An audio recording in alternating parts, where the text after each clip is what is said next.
Docteur Daniel Guggenheim, bonjour Boker Tov. Bonjour. Alors, merci d'être venu. On vous demande d'appuyer sur le bouton rouge. Voilà, on vous entend bien. Oui. Alors, on vous remercie d'être venu comme chaque mercredi dans notre studio.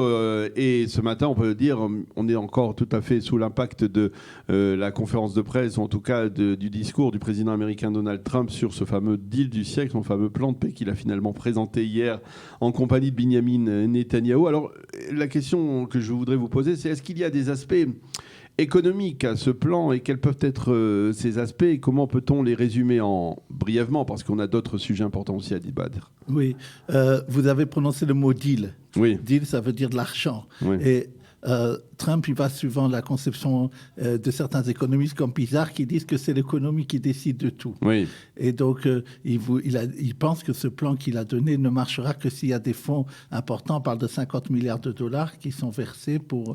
oui, d'ailleurs, le plan, le volet économique de ce plan, il a déjà été présenté il y a un an en Arabie Saoudite et bien avant. Donc, comme si, effectivement, c'était incontournable. C'était même le socle d'un accord de paix entre Israël et les Palestiniens. Exact.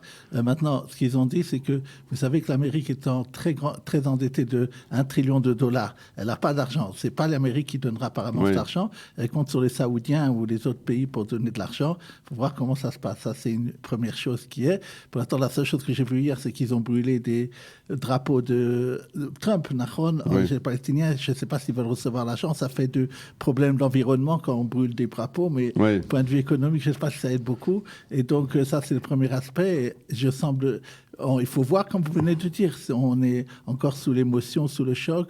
Mais une deuxième chose que je pense que, comme je vous ai écrit ce matin, que ça peut être, oui, un impact qui sera plus rapide, c'est le fait que les habitants juifs qui vivent dans ce qu'on appelle les implantations, c'est-à-dire même Gush Etzion, Ma'ale Adumim, où il y a beaucoup de juifs qui sont là-bas, va peut-être leur vie économique et sociale va changer. Parce que vous savez, pour l'instant, ils ont ce qu'on appelle un état de militaire qui est sur eux. Et quand ils veulent ouvrir une terrasse, c'est pas le ministère de l'Habitat qui est aussi problématique des fois, mais c'est pas celui-là qui décide. Oui, c'est l'armée. C'est l'armée. Et là, ça pourra peut-être faciliter leur vie et avoir les problèmes de la bureaucratie habituelle. Une deuxième chose, dernier truc, et on parle de ça, surtout Smotrich qui est maintenant ministère des Transports, ils sont en train de, point de vue économique, de casser beaucoup les différences entre la ligne verte et ce qui n'est pas la ligne verte.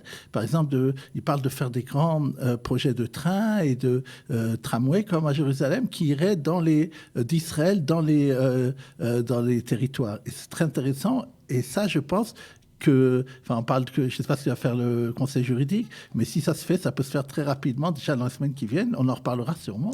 Alors, on en reparlera très certainement. On aura le temps d'en reparler. Mais alors, on va parler de l'actualité, on va dire, économique plus brûlante, avec ce fameux virus du corona qui frappe la Chine et qui provoque une véritable paralysie. Alors, bien entendu, on a le sentiment, quand on voit ce qui se passe en Chine, on voit un pays presque 1 milliard de Chinois qui sont presque en quarantaine. Quels sont les impacts économiques d'une telle épidémie ? Oui, je voulais d'abord surtout parler de quand je vous ai dit sur Israël. Mais une chose à vous dire, d'abord, je ne sais pas si vous avez entendu, ils ont dit à 8h-5, les Israéliens ont réussi à refaire le virus du corona. Je ne sais pas si vous en avez parlé, et ça sera formidable parce que ça veut dire que peut-être on pourra faire un vaccin. Et donc, vous savez peut-être que ce qui est arrivé maintenant est arrivé en 2003 déjà, du point de vue de la Chine, où il y a eu une épidémie comme ça dans le monde entier à cause des Chinois, et il y a eu un ralentissement économique et en Chine et dans le reste du monde à cause de ça. Ça, pour l'instant, le problème, c'est qu'il y a plus de morts là, et ça s'étend plus vite. Il faut voir comment ça va donner. Maintenant, point de vue des marchés financiers, ils ont été 1 ou 2 jours ébranlés parce que c'est quelque chose qui les a pris en stupeur. Et il y a beaucoup de morts. Et une chose qu'il y a dans les autres pays, qu'il n'y a pas en Israël, heureusement, il y a une panique. Par exemple, qu'en France, les masques sont dévalisés dans les pharmacies. Je ne vois pas qu'on a ça. Il paraît qu'à l'aéroport de Ben Gurion, quelqu'un m'a dit hier, il y a maintenant un endroit où, quand les gens arrivent, on les vérifie qu'ils n'ont pas ce virus-là. Donc, c'est une bonne chose qui a été faite. Je pense que, la bourse en Israël, comme les autres, ont un peu baissé. Maintenant, ce qui est intéressant à dire, c'est qu'Israël, oui, a des relations avec la Chine. Et par exemple, il a essayé de faire monter beaucoup les touristes chinois, l'augmentation des touristes chinois. À la fin de l'année, ils ont fait des campagnes. Et puis il y a tout simplement une augmentation impressionnante du volume des échanges économiques et commerciaux entre la Chine et Israël. Et bien entendu, il y a des raisons. C'est-à-dire, il est clair qu'il y a des milliers d'hommes d'affaires israéliens qui vont en Chine, probablement autant d'hommes d'affaires chinois qui viennent en Israël. Et donc, bien entendu, il y a une raison d'être inquiet, même si effectivement, il n'y a pas de panique. D'abord, les Chinois, point de vue touriste, quand j'ai parlé, dépensent plus en Israël que les autres touristes, ce qui est une bonne chose. C'est pour ça qu'Israël essaie de les attirer. Il n'y en aura pas dans les prochains temps. Vous savez, ça va, s'ils ont décidé, ça va sûrement baisser. Maintenant, point de vue de ce que vous parlez des gens qui sont en Chine, il y a par exemple une entreprise qui s'appelle Abjol, qui fait là-bas des tissus, qui a mis ces gens en chômage technique en disant, je ne travaille plus là-bas pour l'instant. C'est-à-dire qu'il y a, oui, un problème pour certaines entreprises israéliennes qui ont là-bas des activités. Il faudra voir comment ça se fait. J'espère que ça ne durera pas très longtemps et que les choses reviendront plus ou moins à leur... Alors, on va rentrer un peu plus dans des détails, on va dire plus intérieurs et plus propres à la consommation des contribuables israéliens. On va parler du Rav-Kav. Le fameux Rav-Kav, vous le savez, c'est la carte électronique qui nous permet de circuler dans les autobus, dans les tramways en Israël. Alors, ça va disparaître, ça aussi ? Alors, c'était un point d'interrogation que les journaux ont mis. Normalement, en février, ça devait être effectivement comme ça, qu'on aurait dû remplacer les Rav-Kav par le paiement électronique, comme vous dites, ce qui permet de payer dans les transports, dans les tramways, dans les bus et dans les trains, etc. Maintenant, ce qui se passe, c'est qu'ils ne sont pas prêts. Et finalement, ils ont décidé qu'il va y avoir, la semaine prochaine, certaines personnes à qui on va commencer à le faire. On va voir comment ça va marcher. Parce qu'ils parlent de 30 secondes pour faire ce projet, pour faire valider votre ticket. Vous voyez 30 secondes, c'est énorme. C'est énorme. Vous voyez pas les choses. En Israël, ça ne marchera pas, ce genre de choses. Alors, mais comment le faire ? Comment ils ont l'intention de le faire ? Il faudra que quelqu'un calcule. Il faudra faire rentrer une application sur votre portable. Ça, oui. Et en plus, quand ils rentreraient dans le bus, dans le train, justement le tramway ne sera pas, en Jérusalem, ne sera pas. Ah oui. Il faudra que vous calculiez quel est l'endroit où vous voulez aller. En fonction de ça, vous devez calculer le kilomètre et en fonction de ça, de dire où vous voulez aller. Ça sera compliqué. Mais ils vont faire... Pourquoi le ministère des Transports fait ça ? Parce que ils doivent, vous savez, vous allez dans des fois des magasins, ils vous chargent le Rav-Kav. L'État paye 3% à ces magasins-là. Donc, ça leur coûte cher. Donc, ils vont pousser les gens à aller si ça va marcher en avril, ça, ils parlent d'avril, sur ces applications-là. Et qu'est-ce que ça donnera ? L'intérêt, c'est que vous ne serez pas tout de suite débité qu'à la fin du mois. Et automatiquement, il y aura dans votre téléphone ou dans une programmation qui vous fera payer le moins cher dans toutes les solutions qui est. Oui. Alors, on verra. Bon, on verra. Alors, on va parler d'ascenseurs maintenant. Pourquoi sont-ils sur la sellette, ces ascenseurs aujourd'hui ? Les compagnies d'ascenseurs, on va dire. Je ne sais pas si vous êtes dans un appartement où il y a un appartement, un immeuble où il y a un ascenseur. Non, j'habite au premier étage, ça va. Mais est-ce que Non, il n'y a pas. Non. Souvent...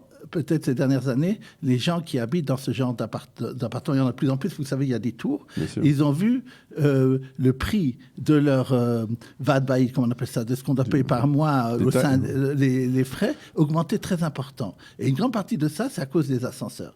Qu'est-ce qui s'est passé ? Il y a une autorité de la concurrence qui est chargée de vérifier dans tous les domaines s'il y a une bonne concurrence, s'il n'y a pas ce qu'on appelle un cartel. Et ils se sont rendus compte qu'ils ont ouvert une enquête il y a à peu près 1 an. Ils se sont rendus compte qu'il y avait un cartel entre les grandes compagnies d'ascenseurs, Schindler, des noms comme ça, vous voyez, pour dire tu ne vas pas prendre mon client. Donc, il n'y avait pas de concurrence entre les différentes compagnies pour permettre justement au prix de s'élever, de ne pas baisser. Puisque vous dites, tu as ça, moi, j'irai pas sur ton client. Comment, alors là, je comprends pas. C'est-à-dire, comment on peut changer l'ascenseur si on habite dans un immeuble, l'ascenseur, il est d'une marque, on peut pas le changer. Pas du tout. Moi, je vous dis, je suis dans un endroit justement où il y a un ascenseur et il ne le change pas parce que la compagnie avait peur que si on change, on aurait moins cher un endroit. Alors, il dit, on a une façon de négocier. Vous pouvez, ce qu'on appelle les frais généraux, le fait, vous pouvez changer. Il y a une possibilité d'aller de l'un à l'autre. Mais justement, cette possibilité, les compagnies d'assureurs n'avaient. Et elle a décidé hier, elle a envoyé qu'elle a l'intention de leur faire ce qu'on appelle Mektav Ishum, c'est-à-dire plus que simplement une amende, ils risqueraient même une accusation au tribunal, ils risqueraient même les chefs d'aller en prison de 1 à 4 ans, quelque chose de très grave. Il s'agit de centaines de millions de shekels. Maintenant, ce qui est extraordinaire, c'est que dans les canyons, vous avez vu que vous avez des ascenseurs. Oui. Chaque personne qui aura pu aller dans le canyon pourra attaquer ces gens-là en disant à cause de vous, j'ai dû payer plus cher au canyon quand j'ai acheté ça. Et ça va, si cette chose va jusqu'au bout, ça risque de faire payer énormément d'argent aux compagnies d'ascenseurs. Ça sera une chose que nous suivrons sûrement et que de temps en temps nous en parlerons. Très intéressant. Alors, on va parler justement de l'indemnisation des fonctionnaires israéliens, en particulier du sud du pays, après ce qui s'est passé, le dernier round d'affrontement entre Israël et le Hamas. C'était en novembre dernier. Alors, quels sont est-ce que effectivement ceux qui ont été victimes de ces roquettes palestiniennes ont été indemnisés? Alors, moi, je voudrais surtout parler du point suivant. Je ne sais pas si vous vous rappelez qu'on en avait parlé, qu'il y avait, ce qui n'était pas arrivé les autres fois, des gens qui étaient dans ce qu'on appelle le Gush Dan, c'est-à-dire Tel Aviv et la région, qui un jour n'avaient pas pu aller au travail, qu'on leur avait interdit d'aller au travail. Et au début, la position du responsable des fonctionnaires au ministère des Finances était de ne pas les indemniser, de prendre ça sur leur jour de vacances. Mais ce n'est pas normal, puisque les gens n'ont pas pu aller au travail. Et finalement, il vient de décider cette semaine que ces gens-là qui n'ont pas pu aller au travail dans tous les endroits où l'armée a dit qu'il ne fallait pas aller au travail parce qu'il y avait un risque, seront indemnisés. Il s'agit de plusieurs centaines de shekels par employé pour tous les fonctionnaires qui nous écoutent. C'est une bonne nouvelle, qui ont été touchés. Souvent, beaucoup travaillent dans la région de Tel Aviv. Ils vont être indemnisés pour le fait qu'ils n'ont pas pu aller à ce moment-là à leur travail dans l'État. Alors, dernier point, on reparle du gaz, des plateformes gazières, Léviathan, Tamar. Mais c'est pour dire que finalement, en dépit de cette production de gaz, on a le sentiment que les tarifs de l'électricité n'ont pas baissé. C'est ça le problème?